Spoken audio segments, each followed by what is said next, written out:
essentially introduced or exposed to the virus. One of the really great things that we brought up in that scenario is a digital slash virtual campus tour. Now, the really nice thing is that aside from it being highlighted in my QR code, a student simply needs to go to the University of Idaho website and then type in virtual resource. By simply doing that, we are able to essentially give them an in-person experience digitally. As you can see on my screen now, here you see the virtual campus tour. It is a fully immersive 360-degree self-guided tour with a little bit of different aspects for students to be able to engage with. Once they go in, it'll load up, it'll let them know what kind of who they are, what kind of experience they're looking for. And then afterwards, it'll actually play a little bit of audio in the background. The really nice thing about that is it'll give students history about our campus. It'll let them know who we are, what we are, but also it will let them get that magical experience of, oh, it's almost like we're here in person, but from the comfort of our own home. Now, I was saying this allows the individuals to really experience this from the comfort of their own home without having to worry about traveling 6 hours, 7 hours, 8 hours to get to our campus.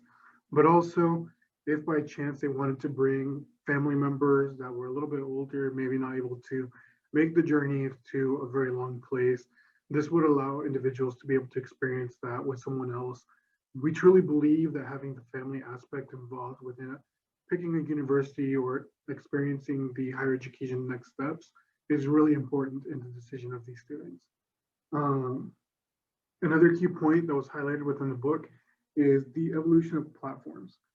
It brings up the ideologies or the ideas of how on-demand companies like Uber and Lyft have recently renovated the taxi business. This brought sorry, I'm losing my voice.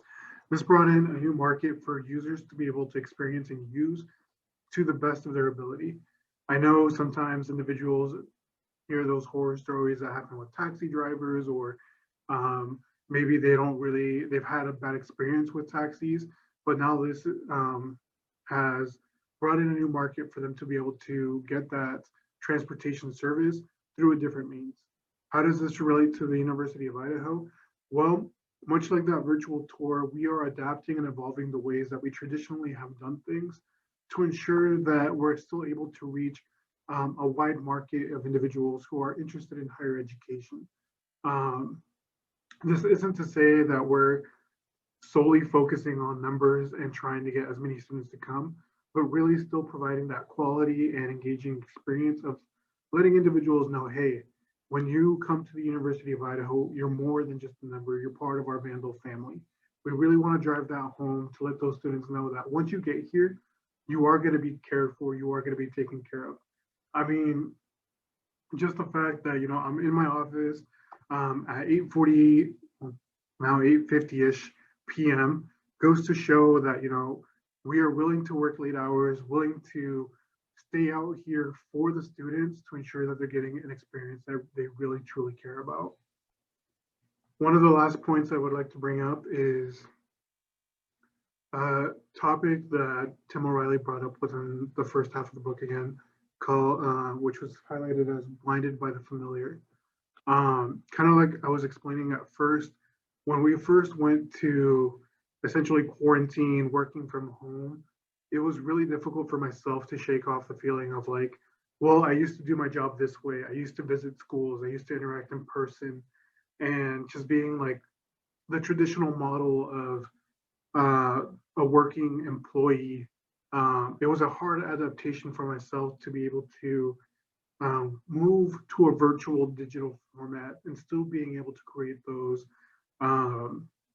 engaging interactions with students, counselors, families, because I was so, I don't want to say opposed, but I was so blinded by what I knew and how to do it, that I was really finding a hard time accepting the new way of living. I didn't want to do the virtual stuff. I didn't want to engage digitally. I wanted to be out there in person. And took me a little bit of time and a little bit of inner reflection to be like, okay, you know what?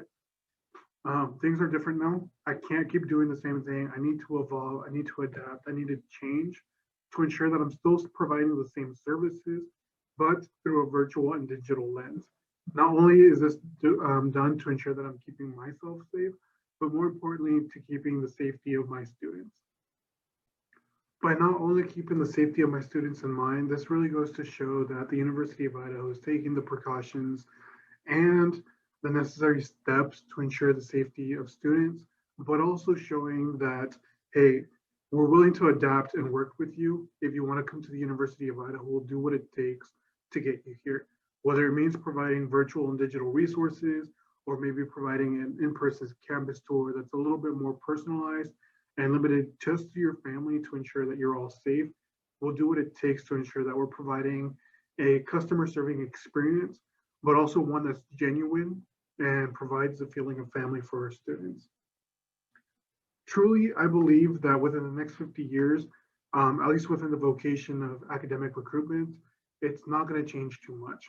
We're going to have more tools, more resources available to us to be able to implement and reach a wider audience.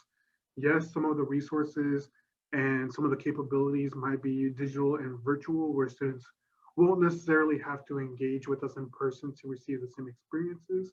However, I truly believe that there is something special and something unique about having that in-person interaction.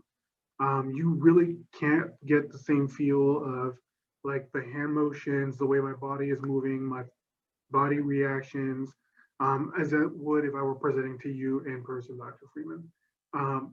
I think that by being in person, I'm better able to reflect the experiences of the University of Idaho, how I went through it as a student, to how it is that I'm working for them now. But I try to convey what I can with my hands, with my facial expressions, with my background sometimes. I do what I can to reflect those same experiences now through a virtual and digital formatting. Again, this is something that we've had to accustom ourselves, get used to, evolve and adapt to ensure that we're still able to provide the same level of service. Aside from that, that's kind of everything I do have to say on the vocations and my first half of the book. I know I kind of talked a little bit about everything and then nothing at the same time, but I did want to cover a lot of different key points on a lot of topics that I thought were impactful to myself, my vocation, but also in part of the readings in the classes that we did. I will be providing a couple more articles and different citations for both the book and other materials that I thought were interesting and dealt with the realms of higher education. And if at any point you do have any questions, just one email away. Or if you want to set up your own personal one-on-one meeting with me, go ahead and scan that QR code. Other than that, have a great night.